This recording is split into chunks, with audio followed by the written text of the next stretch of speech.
Assalamualaikum warahmatullahi wabarakatuh. Saya Resa Dilanianda dari Prodi Kimia akan mempresentasikan enzim dalam salah satu syarat UAS Dasar-Dasar Kimia Hayati.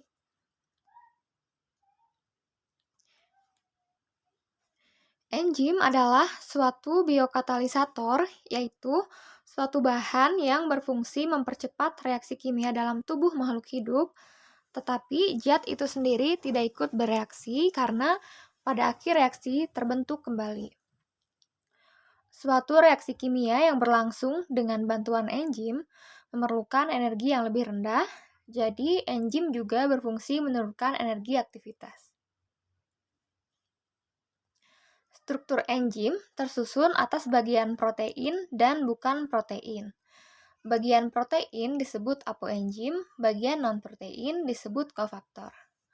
Kofaktor dapat berfuka ion logam seperti Cu, Mg, K, Fe, Na. Koenzim yang berupa bahan organik, misalkan vitamin B. Berikut ada di gambar yang ada di bawah ini. Baik, saya lanjut. Sifat enzim sebagai suatu bahan yang penting dalam metabolisme memiliki sifat seperti berikut. Kerja enzim bersifat spesifik atau khusus, artinya satu enzim hanya dapat bekerja pada satu substrat. Enzim bekerja pada suhu tertentu, enzim bekerja pada derajat keasaman pH tertentu. Kerja enzim dapat bolak-balik, artinya selain dapat memecah substrat, juga dapat membentuk substrat dari penyusunnya. Cara kerja enzim, terdapat dua teori yang menjelaskan cara kerja enzim. Yang pertama, teori Lock and Key, yang dikemukakan oleh Emil Fischer. Yang kedua ada teori Induced FT, yang dikemukakan oleh Daniel Kaslan. Teori Lock and Key, cara kerjanya mirip dengan mekanisme kunci dan anak kunci. Enzim diibaratkan sebagai kunci gembok yang memiliki sisi aktif, substrat diibaratkan sebagai anak kuncinya. Klasifikasi enzim ada 6 kelas, yaitu yang pertama kelas oksidoreduktase, yang kedua kelas transferases, yang ketiga kelas hidrolase, 4 kelas liase, yang kelima kelas isomerase, yang keenam kelas ligase. Kelas oksidoreduktase ini enzim yang mengkatalisis reaksi oksidasi reduksi yang merupakan pemindahan elektron, hidrogen, atau oksigen. Contohnya, oksidase memindahkan 2 elektron dari donor ke oksigen, biasanya menyebabkan pembentukan peroksida hidrogen. Yang kedua, oksigenase mengkatalis penggabungan kedua atom hidrogen ke dalam suatu substrat tunggal. Yang ketiga, hidroksilase menggabungkan sebuah atom molekul oksigen ke dalam substrat. Oksigen yang kedua timbul seperti air.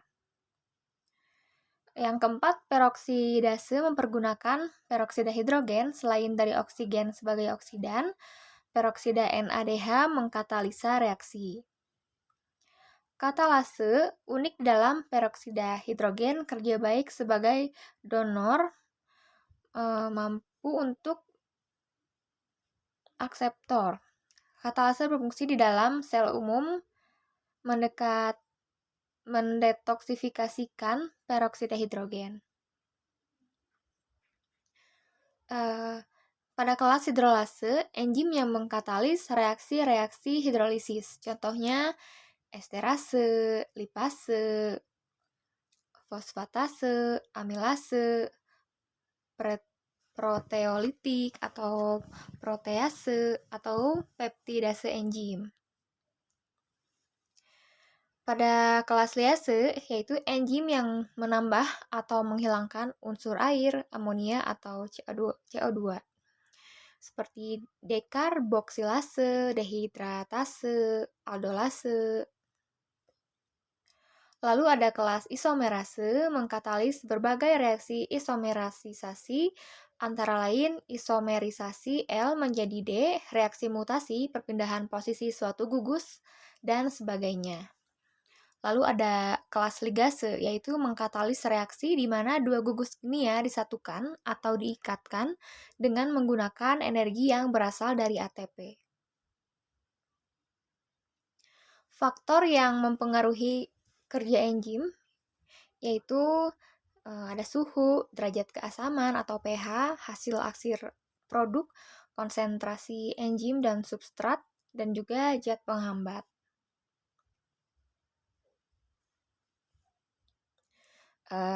Enzim terbuat dari protein, SHG enzim dipengaruhi oleh suhu. Pada suhu optimal, tumbukan antara enzim dan substrat jadi pada kecepatan yang paling tinggi. Pada suhu jauh di atas suhu optimal menyebabkan enzim terdenaturasi, mengubah bentuk, struktur, dan fungsinya. Pada suhu jauh di bawah suhu optimal, misalnya pada 0 derajat Celcius, enzim tidak aktif atau tidak rusak.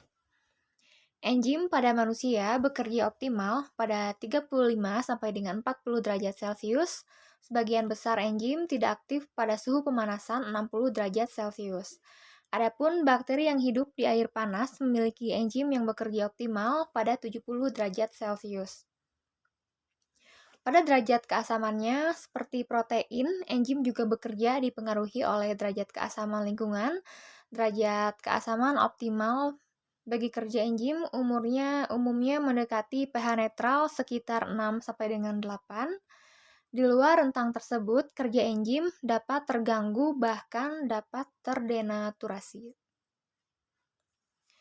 Hasil akhir, jika sel menghasilkan produk lebih banyak daripada yang dibutuhkan, produk yang berlebih tersebut dapat menghambat kerja enzim. Hal ini dikenal dengan feedback inhibitor. Jika produk yang berlebih habis digunakan, kerja enzim akan kembali normal. Mekanisme ini sangat penting dalam proses metabolisme, yaitu mencegah sel menghabiskan sumber molekul yang berguna menjadi produk yang tidak dibutuhkan. Pada konsentrasi enzim, pada reaksi dengan konsentrasi enzim yang jauh lebih sedikit daripada substrat, penambahan enzim akan meningkatkan laju reaksi. Peningkatan laju reaksi ini terjadi secara linier, akan tetapi jika konsentrasi enzim dan substrat sudah seimbang, lalu laju reaksi akan relatif konstan. Pada konsentrasi substrat, penambahan konsentrasi substrat pada reaksi yang dikatalisis oleh enzim awalnya akan meningkatkan laju reaksi.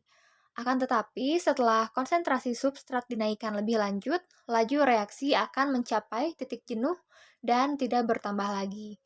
Pada titik jenuh, penambahan kembali konsentrasi substrat tidak berpengaruh terhadap laju reaksi. Kemudian ada faktor penghambat, kerja enzim juga sangat dipengaruhi oleh zat inhibitor, yaitu bahan yang menghambat kerja enzim. Ada dua jenis inhibitor. Yang pertama, inhibitor kompetitif dan non-kompetitif. Inhibitor kompetitif bekerja dengan cara berikatan pada tempat aktif enzim. Akibatnya, substrat yang tidak bisa berikatan dengan enzim. Inhibitor non-kompetitif tidak berikatan dengan tempat aktif, tetapi menyebabkan perubahan pada tempat aktif. Akibatnya, substrat tidak bisa berikatan dengan enzim. Sekian presentasi dari saya. Terima kasih. Mohon maaf bila ada kekurangan. Assalamualaikum warahmatullahi wabarakatuh.